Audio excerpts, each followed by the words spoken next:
Selamat pagi anak-anak kelas 2. Salam jumpa, salam sehat. Hari ini kita belajar agama di pelajaran 9 tentang kelahiran Yesus Kristus. Tujuan pembelajaran kita hari ini: 1. Kita semakin memahami peristiwa gembira tentang kelahiran Yesus. Yang kedua, bersyukur dalam segala hal dengan prinsip hidup sederhana yang bahagia. Yang ketiga, mengasihi sesama yang miskin dan menderita. Sebelum belajar, mari kita berdoa. Dalam nama Bapa dan Putra dan Roh Kudus. Amin. Tuhan Yesus yang baik hati, berilah kami hati yang penuh sukacita dalam merayakan kelahiran-Mu nantinya di bulan Desember. Amin. Santa Melania, doakanlah kami. Amin. Dalam nama Bapa dan Putra dan Roh Kudus. Amin. Anak-anak terkasih, untuk lebih memahami tentang kelahiran Yesus, mari kita simak video berikut. 2 ayat 1-7. Inilah silsilah Yesus Kristus, anak Daud, anak Abraham. Jadi seluruhnya ada 14 keturunan dari Abraham sampai Daud, 14 keturunan dari Daud sampai pembuangan ke Babel, dan 14 keturunan dari pembuangan ke Babel sampai Kristus.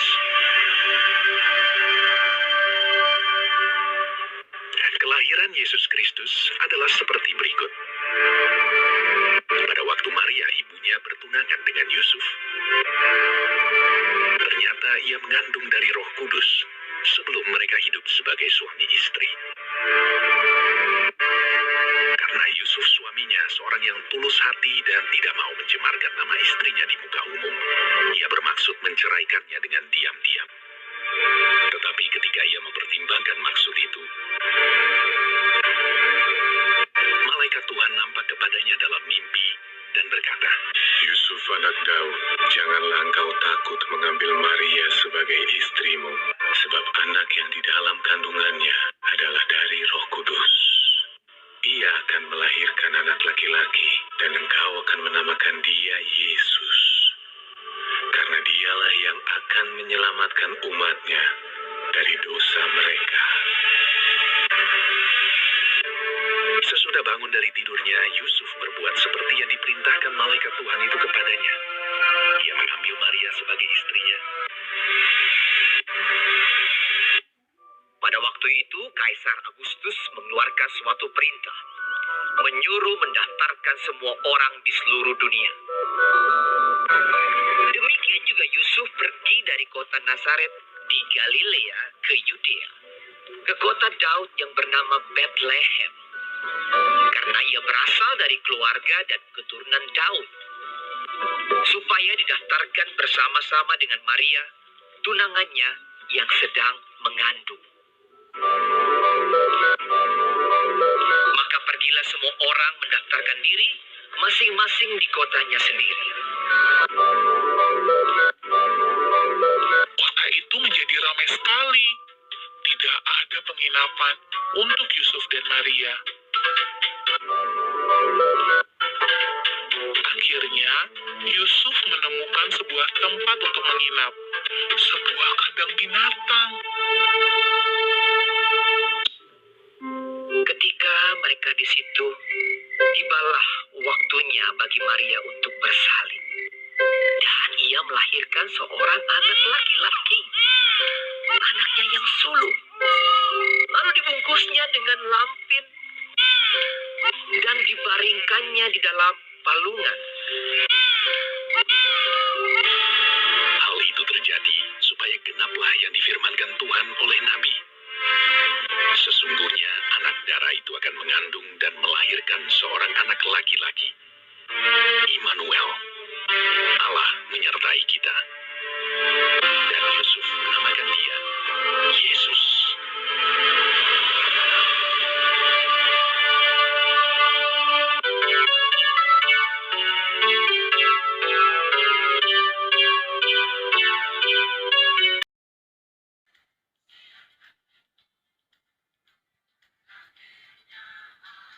Anak terkasih, setelah kita tadi menyaksikan video pembelajaran, Ibu Wati akan terangkan sedikit.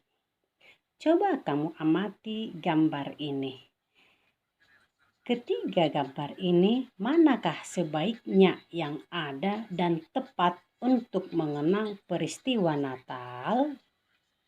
Nah, yang paling tepat adalah gambar palungan di mana tempat Yesus dibaringkan. Nah, Natal adalah hari kelahiran Yesus. Peristiwa gembira saat Natal, kita boleh mempunyai baju baru yang bagus, kue yang enak, bingkisan yang mahal, atau apa saja yang membuat kita bahagia. Dan juga ada pohon Natal yang indah, lampu kelap-kelip. Tetapi harus diingat, Yesus lahir di tempat mana? Yesus lahir di tempat yang sederhana, di kandang domba, miskin dan tidak memiliki apa-apa. Nah, coba kita dalami dulu cerita yang sudah kita simak tadi. Yang pertama, siapa saja tadi yang kamu lihat yang ada di kandang hewan? Siapa saja? Yang kedua, mengapa Yesus lahir di kandang hewan? Yang ketiga, bagaimana perasaanmu bila melihat Yesus dibaringkan di kandang hewan? 4. Bagaimana perasaanmu saat merayakan Natal di tahun yang lalu?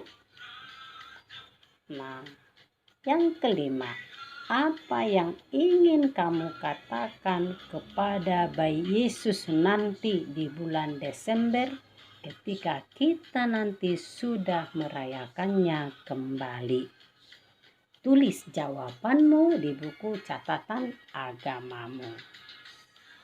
Oke, kita lanjut.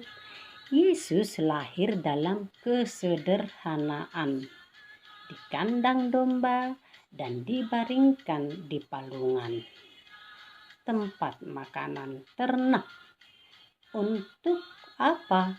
Untuk memberi teladan kesederhanaan kepada kita manusia, peduli pada sesama yang miskin dan menderita. Hari Natal dirayakan setiap tanggal 25 Desember. Rayakanlah dengan gembira karena Yesus yang lahir telah menebus dosa manusia. Kita menjadi manusia baru. Rayakan dengan berdoa dan mengucap syukur, menyanyikan lagu-lagu Natal yang penuh sukacita. Jangan lupa mengucapkan selamat Natal pada keluarga, pada teman-teman, dan pada siapa saja yang kita jumpai. Oke, anak-anak terkasih, untuk renungan, apakah aku peduli dengan teman-teman yang berkekurangan? Saat pandemi COVID-19, sudahkah aku berbagi pada temanku yang kesusahan hidupnya? Coba ingat-ingat. Oke, kita lanjut dengan doa penutup.